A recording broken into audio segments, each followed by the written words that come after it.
when it's time to let it go, only you will know.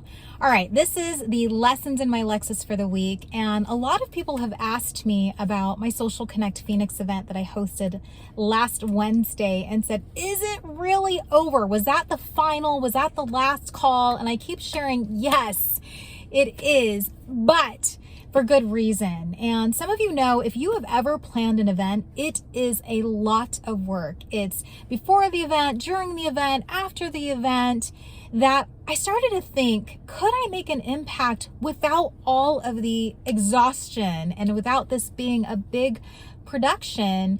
And I keep getting reminded that you can make an impact virtually anywhere, and it doesn't have to burn you out. And so when I started to think about Social Connect Phoenix and all of the work that went into it, I'm super proud of what those accomplishments were and of the impact that I made. But I'm like, I think that I'm just getting ready to be a little more simplified in my thinking of how to impact people. And as my good friend Christopher Owen said last week, he said, impact doesn't mean exhaustion. And I want to say that again, impact doesn't mean exhaustion. So while I was hosting this event, everybody loved it and everybody had a great time.